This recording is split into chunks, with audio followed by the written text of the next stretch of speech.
research flow. Today is a very nice day because I have a great friend of mine and also a colleague. We are part of the same cohort at LSU. His name is Aaron. He got his bachelor's degree in New Jersey, and currently he's doing his PhD at Louisiana State University. Welcome, Aaron. Thanks for having me on. Of course. So do you want to tell me where exactly in New Jersey you got your bachelor's degree, in which major? Yeah, so I got my bachelor's in biology at Rowan University in Glassboro, New Jersey. So 4-year program, but I spent about 2.5 of those years doing research in labs. So what exactly were you doing research on? So I first started out at the Smithsonian Conservation Biology Institute as a intern in the field ecology lab under Dr. Bill McShay. So for that, pretty much every day during the week, I was out in Virginia just doing invasive plant surveys across all these private and public lands and getting to just explore Appalachia. Came back and did a ecology course and really hit it off with the professor, ended up joining her lab. And so spent about 2 years doing freshwater ecology, looking at zooplankton community structure and transport across a variety of human-made watersheds, and also looking at potential indicators for cyanobacterial algal blooms. So when did you start doing research in this lab, like in which year of your bachelor's? I was sophomore year, second semester. That's pretty early on, right? Yeah, but I knew that research was what interested me, so I wanted to get a head start. And how do you know that? Like, since when? Were you always into science since you were a child? Absolutely. I have family across West Virginia and Ohio, and they own some land, so I got to spend a good amount of my childhood just getting to explore Appalachia, getting dirty in the creeks, and that definitely blossomed as I progressed throughout my education. And I really think it was my time at Smithsonian that really put me in the mindset that, yes, this is where I want to go. I think this job helped me define some goals that I want to achieve in life. Was your family supportive of this? Absolutely. My family loves nature. They always encouraged me to get out and get my hands dirty. So they're incredibly proud that I'm still doing what I love doing. Is there any other ecologists in your family? Yeah, actually. One of my uncles, he was a food scientist, and he recently got his master's in restoration ecology. I love that. So now he's doing a bunch of work with, I believe it's Fish and Wildlife in West Virginia and Ohio, trying to do some restoration work on some of the Ohio River islands, which are, haven't really been touched by humans in a while, but our mark has definitely made itself known in those areas. That's really cool. Have you guys talked about doing some collaboration? All the time. I love that. He definitely wants to get me into the restoration world. So whenever I'm out visiting him, he takes me on whatever project he's currently working on. It's not really where my passion is, but if I get the chance to work with him one day, I'm certainly going to take it. What is your passion? Ooh, that's a good question. I would say ecology as a whole, but ecology in and of itself has so much nuance into what you can study. So I'm really interested in how other species impact each other's movement behavior, how that in turn impacts their population dynamics and the potential for 2 or more species to coexist. And that's really what my dissertation focuses on. But I also have broader interests related to things like climate change and how that's impacting species range limits and phenology, so timing of life events. Do you want to tell us more about your current research and how you developed your research project? Yeah, so I look at interspecific density effects on species movement behavior. So specifically, I look at 2 species of flower beetles, which are pest insects, and a fungal pathogen that's lethal towards both of them. So I was lucky to get started on a grant that was already funded. That's a very lucky opportunity to have, so you don't have to get started with a whole new study organism, because getting those colonies started can be very challenging. So I came in here already knowing that I'd be working with these 2 species, but I had the freedom to develop it from there. I really think predator-prey interactions are really interesting, as is my advisor, which is one of the reasons why we got along so well and still do. And so my first 2 years, I spent scouring some of these granaries in Louisiana, trying to look for a predator for my 2 beetles. That was 2 years that brought me nowhere. Oh, Lord. Which happens. It's a reality we all have to deal with. How does that make you feel after 2 years finding nothing? It was hard. There's a lot of banging your head against the wall, trying to make things work that won't work. And so I sat down with my advisor after these 2 years and said, we need to switch this up in some way. And so we settled on a pathogenic fungus, which is really easy to use. Okay. I have it just in a bag. I can just take it out and put it in their environment, and they get infected. What is the name of this fungus? It's called Bavaria bassiana. So it's a generalist pathogenic fungus, and it's lethal towards both of them. But my current experiments are showing that it's more lethal and infectious towards one species than the other, which is really interesting and can have really important implications towards their movement behavior. Wow, that's pretty cool. And I'm very interested about these 2 years that definitely were challenging, and I can only imagine what were you thinking every night about this project. So how could you stay focused and keep going after this period of time? I think it's just a general motivation that I had to throw upon myself, where I'll do this over and over again. It may not work, but eventually something might, and you really have to just wait for that might to work out. Yeah, and I'm glad you find a way to keep with your project. It's very sad that it didn't work with doing the fieldwork here in Louisiana, but have you had the chance to present your research in any conference? Yeah, so I presented at 2 international conferences. The first one was Entomological Society of America up in Vancouver, I think in November of 22. Yeah. And then I just recently went to Ecological Society of America in Long Beach, California about 3-4 weeks ago. And that one was amazing. A wonderful time. I feel like part of going through a program is trying to understand which society you fit into, who are your people. Exactly. Because when I first went to the entomological conference, I mean, I'm in Vancouver, it's beautiful, but they weren't my people. There wasn't really an emphasis on doing ecology, or at least ecology that I was very keen on. Whereas in Entomological Society of America, I wanted to go to every session because there was a talk that I thought was really cool. But really hard to do that. But that's where I really felt like I had my people. It was really easy to talk to just anyone about their research. Sorry, go ahead. No, I'm sorry. I'm just to make sure, you went to the Entomological Society of America in Canada, and then you went to the Ecological Society of America in California, right? Yes. Okay, so what was that key moment or key point that you were, this is my people? I think it's just the general interactions you have. Whereas when I was at Entomological Society, people more want to talk about integrated pest management, agricultural work, which is incredibly important. Of course. But it's not what I do.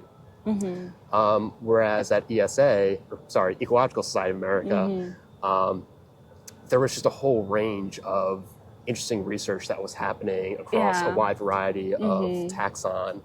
I think one of the most memorable talks I went to was looking at elephant seal movement and diving behavior in relation to climate change.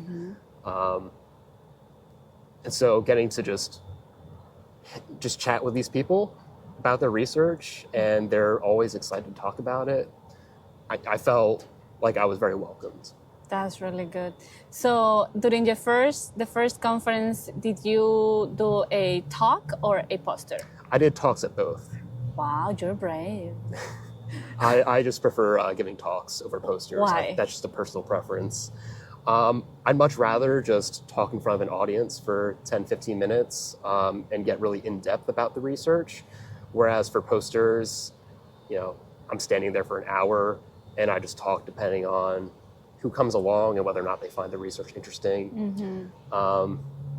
And at poster sessions, there's a lot of people milling about, and I just don't really like spaces with a lot of people. Yeah. Personal preferences. Have you always been so good with a lot of people, like talking, doing presentations? I guess so. It's something that I've had to do for a long time, starting from like freshman high school. Back in middle school, we were giving presentations in front of each other. And definitely when I was younger, I'd stand up there shaking, voice. That's me. But I'm at the point now where I'm the expert in my research. So I'm the one that knows what I'm talking about with it. And I'm able to answer all these questions about it that are tangentially related. And so, it takes time to get comfortable, but I feel like once you know what you're talking about, it's a lot more easier to be that way in front of others. Yeah, I remember the first time I saw you giving the entrance seminar, and you were like very eloquent, good posture, and answering questions. And I was like, who is this person? Why is he so good about it? And then we were taking some classes together, and when you have to lead the discussion of an article or whatever, you were always clear and not nervous or anything. Me, on the other hand, is like, oh my gosh, I don't want to talk. Well, I can't lie. I am presenting an article to a class on Monday, and I'm a bit nervous about it. Why? I feel like there's a difference between leading a discussion compared to giving a talk.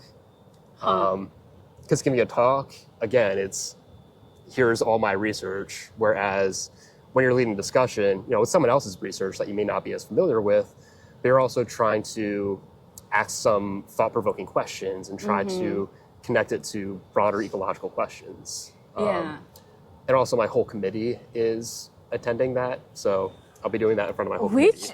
Which seminar is this? This is Current Topics in Ecology with Kyle. Oh yeah, I hear about it. But way too late to register it, but whatever. I was remembering the article discussion that we had in quantitative ecology. I think that you were in that class, right? Yeah. With Brett? Yeah, I remember that. Yeah, so any advice to anyone who gets very nervous before doing a presentation? Take some deep breaths. You're gonna be okay. The worst thing that can happen is no one asks you any questions. Because it's so bad? I'm just kidding. I wouldn't say that. From my experience, most people are there to see you talk because they want to see you talk. Yeah, that's true. And yeah, I always get very nervous when I talk. I used to say it's because English is my second language, but I think it's the same even in Spanish. I get a little bit anxious, but I think that somehow it requires practice, right? Absolutely. I definitely rehearse multiple times before I ever present. Were you more comfortable presenting in Canada or in California? California, but there are two reasons for that. Okay. One is because in Canada, I applied for the general ecology section rather than the students' ecology section. Wow. So I was presenting in front of over 100 people alongside, tenured professors and postdocs, whereas I was kind of just starting out my research and giving some baseline results. Whereas in Ecological Society of America in California, the project is done. I'm giving all the results. That's amazing. It was a much smaller crowd, only about 20, 30 people, but there were some that came specifically to see my talk. And in this one, I got much more thought-provoking questions. Wow. So when you did the one in Canada, were you aware that you were presenting in this, or you realized that once you were there? I realized that once I was there. Oh my Lord. That is very interesting, but I'm pretty sure that you did great, right? Sure, why not? Yeah, I love that. So going back to research, I know that you're doing an amazing research here on campus, but besides your current research here at LSU, have you had the opportunity to get any training outside LSU? Yeah, so I've had a couple of really amazing opportunities. One was a summer course through the Organization of Tropical Studies. And so I did a summer 1 month in Costa Rica. That was with 10 other students from across the world. Wow. Luckily, one other LSU student, so I had a friend with me. And that was a really incredible experience. So after we got there, we would go to one of the field stations, and then we had 2 days to design a study and conduct it. Wow. 1 day to run the analysis and get a presentation ready. Then the next day, present it to the class and try to write up a paper for it. So that was very intense. I was one of the only people that had taken a stats course, so for some reason I was delegated as the stats guy. But that definitely strengthened my coding, which at the time was incredibly weak. I'd only taken one course for that at the time. And yeah, it really helped me be able to develop more hypothesis-driven questions when it comes to doing some ecological research. The other opportunity I've had was called ESOL at Colorado State University. So this was their second annual run of this, where a bunch of people from across different fields, academia, industry, government work, nonprofits, all come together to just workshop various ideas. The main theme being, how do we tackle all these problems in the face of climate change? And so those range from social issues to ecological issues to the interface of them both.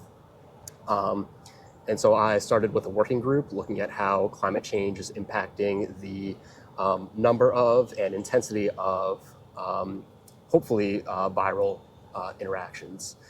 So we're still fleshing all that out, but hopefully from this, 3-day meeting, I have a whole new collaboration out of it. I also felt like that experience was very reaffirming because, for my group, I was the only graduate student. The others were postdocs, had a professor, and someone from NSF. So I'm here lowest on the totem pole, but still feeling like my ideas were valid and encouraged by my fellow peers. And so that felt really good, and that I'm in the right place doing what I need to be doing to progress my career. That is really good, and I really like how you phrased that you were the only graduate student in your group, and how being around postdocs, professors, probably people in industry, how that make you feel like, yes, this is my field, they are my people, I'm doing the right thing, and with the right feedback probably from them and right collaboration. So how important do you think that this type of programs are for PhD students? So it's definitely tricky for PhD students because we have so many responsibilities when it comes to our classes, our teaching, our own research. So being able to start new collaborations can be difficult. Right. Part of it is just being able to find that opportunity. So one of our friends, Jada, that encouraged me to apply. And I have no regrets about it. It was an incredible experience. Yeah, that's really good. And yeah, also Jada asked me, hey, you should apply, you should do it. I did, and I got selected for the program, but for other reasons I couldn't attend. Hopefully I can attend next time, but of course I need to apply again. Yeah, let's go together in the summer. Do you want to apply again? Absolutely, I would so do it again. So you don't have like a specific times that you can apply? You can go as many as you can, or you want? As far as I know, this was only their second year. Okay. So I don't know how funding towards travel will change come next year, or acceptance rates. Yeah, I would highly, highly encourage it. Yeah. Plus the people that lead it are just a group of really awesome people. Yeah, I will definitely apply. Maybe I can make it this time. So If you have to tell any student who is doubting to apply to these programs, what would you tell them? Shoot your shot. Don't let your dreams be dreams. The worst thing that can happen is a rejection. And no matter what, rejections are a part of life. And you gotta roll with the punches. Eventually something will pan out and life will get good. And how do you handle rejection as a PhD student? It's hard. Because sometimes it's rejection for something that you worked really hard on, like a grant. Yeah. You just gotta look forward to the next one and just be persistent. Don't stop. Yeah, you're right. Someone told me one time, let's say that you're applying for a grant and you got a rejection. It is hard and it's okay to feel like a little bit sad, but just think about whoever got it is because this person also worked really hard and it was their time to get it. Maybe next time is yours. Yeah, I applied for the GRFP, which is the NSF Graduate Research Fellowship Program. Mm-hmm. I applied, I didn't get it, but my good friend from my undergrad who started his PhD at UGA, he and his partner both got it at UGA. And, you know, I can't lie, I'm a little jealous, but I'm also so thrilled that they got it because they both do really, really cool research and they deserve it. Absolutely. I agree. So can you walk us through a day in your life as a PhD candidate? Because you're a PhD candidate. I forgot that. PhD candidate Aaron Krivchenia, right? Yeah.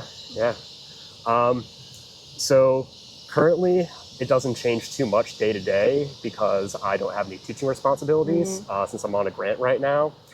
And so I come in around 9 a.m. I'll get started on experiments. Usually I'll have an undergraduate to give me a hand or I'll have them lead it. And then come lunchtime, I eat. I've been meal prepping the past few months and that's been a really great thing to do. I highly recommend it. Okay. And then my afternoons, I try to dedicate to reading and writing, trying to get a manuscript out now. So really trying to focus on polishing that up before it's ready to send out. Yeah, that's really good. And do you have a support system here in Baton Rouge? Yeah, my friends, my fellow, biograds that, we're all struggling alongside each other. Yeah. One of the things that, definitely makes grad school difficult is the revolving doors of academia where people just come and go. Yeah. So, one of the things I've been reflecting on as being, close to the end is that, from our cohort, I think you and I are the only two ecologists left. Stop. I think everyone else from our cohort has graduated or dropped out. But then also the people that started before us are also all gone. And Yifon. Yifon? Oh, Yifon too. Yeah, so three of us. Three of us. But that is true. Yeah, but I remember one of my first days in Baton Rouge, I was at a little shindig at what is now the house I live in. It's been passed down from other biology students. And out of that group, I'm the only person left. Everyone else graduated or moved universities. And so it's next. Definitely... You're leaving me. You're definitely... Sorry. No, it's fine. You're definitely graduating before I do, but it's okay. I'm very happy for you. But so it's definitely hard, seeing your friends go and move on to better things, but there's always more people coming in. And I've been very grateful to have, more friends that have joined the university. Yeah, and what I like about this time is that in the future, people that you know right now that probably you met in the taking classes or TA, whatever, probably in the future are going to be collaborators, right, in different projects, and that's hopefully. Very exciting. Yeah. So, have you mentioned about TAing experience? Have you TA? Yeah, so I've TA'd Intro Bio Lab twice now. Nice. Did you like it? It's definitely rewarding. It was my first time ever teaching. You're mostly teaching freshmen, a lot of whom spend a good amount of their time in high school in lockdown. So it's very different from when I was a freshman. My first year, we were all masked up, so enforcing that was kind of hard, especially Louisiana. Yeah, I've gotten to meet some really incredible students. One of them works for me now, my undergraduate Lauren, and she's been absolutely incredible. Wow. Yeah, my only gripe, I guess I would say, is that it's not ecology. I want to teach ecology because that's what I love, and it's probably what I'd be best at teaching. Yeah. I am TAing at the moment, and I've been ITA before 3 times, and something that I have learned and I want to do is I want to be the TA I wish I had when I was taking those classes. Absolutely. So yeah, I also had some students that joined our lab to be student workers, and I think that those are the best. Mm-hmm. So how is having your family as a variable in this PhD program? How well, how good, how distant is your communication with them? It's been really great. Like I said, they're incredibly supportive. So, call with my parents once a week, every other week, just to see how things are going. I'll talk to my brother and my nephew here and there. I get intermittent calls from my aunts and uncles and my grandma, but they're all super supportive of what I do, even if they don't entirely understand it. That's really good. Have they had the chance to come here in person to visit you? So only my parents have. Mm-hmm. It's kind of hard getting away from New Jersey all the way down to Louisiana. Mm-hmm. But they did it at a really great time. I was giving a presentation at one of our local breweries. Mm-hmm. And so they got to see me talk about research for the first time since undergrad. And they got to experience Baton Rouge for the first time, which is an experience. Did they see Mike? The tiger? Mike? Mike? No, I didn't introduce them to Mike. What happened? It just wasn't on the list of things to do. They were more interested in New Orleans. Oh, how was it for them? It was great. It was great? Yeah. What's your favorite thing about New Orleans? Ooh, that's a tough one. I've only been a handful of times, and each time is a different experience.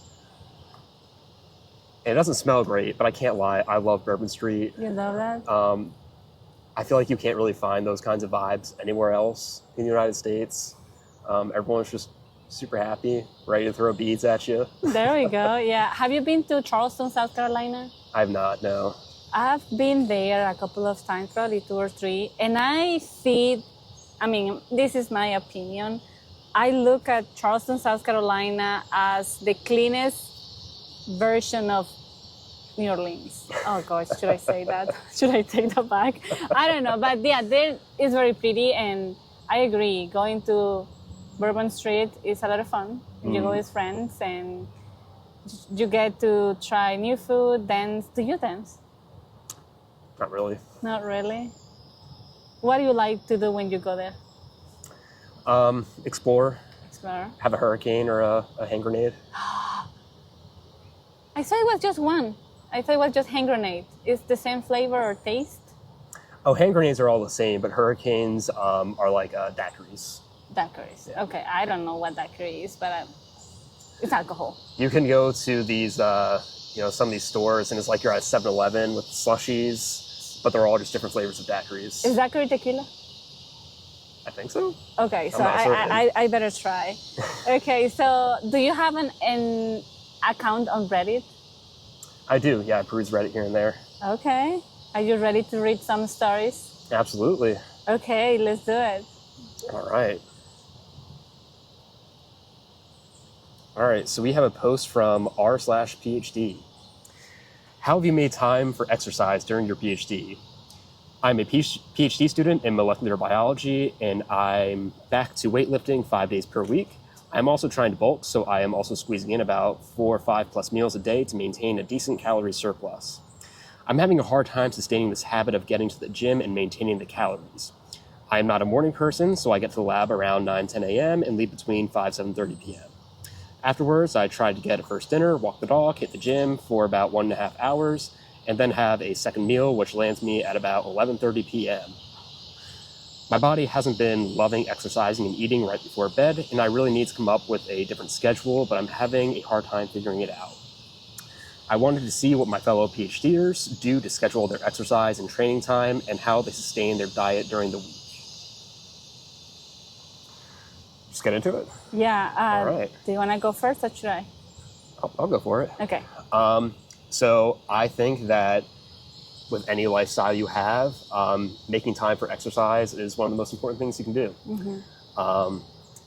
When I was a kid, I did karate for about 10 years. Then when I was in high school, I started rock climbing and did that throughout undergrad. I helped start the club and the team at my undergrad university, which I believe is still going on. Certainly hope so. Are they giving you the credit? Probably not. They better. But back in January, I tore something in my knee, so I've just been getting back to weightlifting. So I do that probably about 4 times a week. And it's one of my favorite things to do during the week. It's such a great way to relieve stress and get some of those negative emotions out of the way, some of the frustration that project's not working, and also just hit goals that aren't related to research. Just this weekend, I hit 2 PRs in the gym. Yay. Feel super great about that, and I just want to keep it going because that makes me happy. And you got to be optimistic when you're doing a PhD, so definitely try to make as much time as possible. When it comes to the diet, though, that's something that I personally struggle with too. Just getting a calorie surplus because I am trying to put on some weight, some muscle. Being 6'2", it's a bit of a challenge. Yeah. So, and like this guy, not much of a morning person, so I don't have my first meal till lunch. So that might be a problem with it. So yeah, getting the amount of food in order to sustain a calorie surplus, I personally find difficult, but I don't know if that's because I'm a graduate student or that's just how I am. Do you know how many calories you need to have? So my basal metabolic rate is about 2,000 calories. So I need at least 2,000 calories a day. And your daily recommended on all these nutrition facts is for a 2,000 calorie diet. So I need to exceed those. That's really good. Do you think that you meet those calories every day? Depends. Kind of depends on how busy I am in the lab. Okay. Some days, like I think this past Monday, I didn't have lunch till like 3 o'clock. I didn't have dinner until like 8 o'clock. And at that point, it's like, well, I'm full for the night. Yeah. And so, getting it on days like that is very, very challenging. Yeah. Yeah, I agree. In my case, I am a morning person. I need to be up 5:50, 5:40 sometimes, but I have a dog, so I need to walk my dog. And yeah, it's really hard to get back to my old routine that I can go to the gym every day, at least for 45 minutes. But if I don't go, I do some yoga at least 15, 20 minutes every day. That gives me energy. When it comes to calories, I don't really know how many I need to take. I don't really understand how that works. That's embarrassing, I know, but I'm just being honest here. I usually have my first meal around 10, and I usually have coffee or tea. And then I sometimes skip lunch, and then I have dinner around 5 to 6:30. But I don't really track my calories. I don't track my meals. I'm really bad at it. I think I should start doing meal prep. But I don't know if that's going to happen, to be honest. But I definitely can tell you how important it is to do some exercise, even if you can just go for a walk. It's going to make a really big difference in your mental health and also in your body. You must do this. You cannot be just working 24/7 on your research or in your lab. You need to have some balance, right? So we can be more efficient, I will say. And I hear this the other day that sitting is now the new smoking. Have you heard about that? What's the new smoking? Sitting, like, because we're sitting the whole time, like working, so you get the same effects. Like, I don't really remember the exact article that I read, but how not good is to be sitting the whole day, that you should be walking and doing some stretches every 45 minutes. because you cannot be just writing the whole time. Because if you think about it, let's just think this way. You come to the lab and you work, writing, and then you go home. No, way back. You go to your car, so you drive at least 15, 20 minutes to get to your place driving. Soon as you get there, you cook, you eat again, sitting, and then you relax in the couch. What you're doing, sitting. So sitting is like the new smoking kind of thing. I don't know if that makes sense. I don't know if it's as bad as smoking. I don't think sitting will cause cancer or anything. No, but it's going to cause being overweight, probably. Yeah, it certainly does have some issues. And yeah, I definitely feel that. You know, I spend, sometimes most of my days writing and reading, and I don't have very good posture when I'm sitting. So then when I go to stand up, I definitely feel it afterwards. You can see yeah. Yeah, I'm feeling like an old man. I just turned 26 this past week. Congratulations. Yeah. How do you feel being 26 now? Ready to be done with grad school. You know what is amazing? You're going to be Dr. Krivchenia before you're 30. That's amazing. Yeah, I'm looking forward to it. So do you know what you want to do next? I have some ideas. Mm-hmm. There's someone up in Virginia that I'd really like to work with. He does research with white nose syndrome and its impacts on bat populations across, his work has now extended across the globe. And so white nose syndrome is an aspect of ecology that I think has so much potential to address a lot of novel questions, especially related to climate change. And so yeah, he's someone I'd love to work with. So hopefully, we can work on getting a grant together and I can join his lab once I'm done here. But, that's over a year away. It's hard to know what funding will look like that far away. So nothing is set in stone. But, I'm keeping my eyes open. I subscribe to Ecological, which is a email list from ESA, where you daily get posts about potential job opportunities, postdoc opportunities, grad school opportunities. Yeah. So if anyone's interested in grad school, postdocs, or other jobs in the field. Yeah, so I know that this postdoc position is coming your way. Not really sure if this is the one that we were talking, but I don't think that you're going to have any problem getting a postdoc position. I think it's going to come to the point where you will go wherever you want to go with the professor you want to go. At least I want to see it that way. I appreciate that. I definitely try to, forge my own path. So do you want to have your own lab in the near future? Maybe not the near future. Okay, near future is like 10 years from now. Yeah, I could see myself running a lab. I think I can get there. I can't wait to see that. Can you imagine in probably, let's say 8 years from now, we can be having the same interview, but then you as a PI. That would be amazing. Yeah. Let's make it happen. Absolutely. So how was it? How do you feel doing this podcast? This is great. I had a very fun time. You like it? I love talking research. Yeah, I know you do really good. So thank you for coming. Thank you for sharing your experiences on research as a PhD candidate. Let me say that PhD candidate Aaron Krivchenia. It took me a while to pronounce your name correctly, but I finally did. So yeah, thank you so much for being here. Thank you so much for having me. I appreciate it. Yeah, thank you. Okay, guys, thank you so much for being with us today and listening these experiences of Aaron and his research. And don't forget to follow us on Spotify, Instagram, and here on YouTube. And yeah, thank you so much and see you next time. Bye. Bye.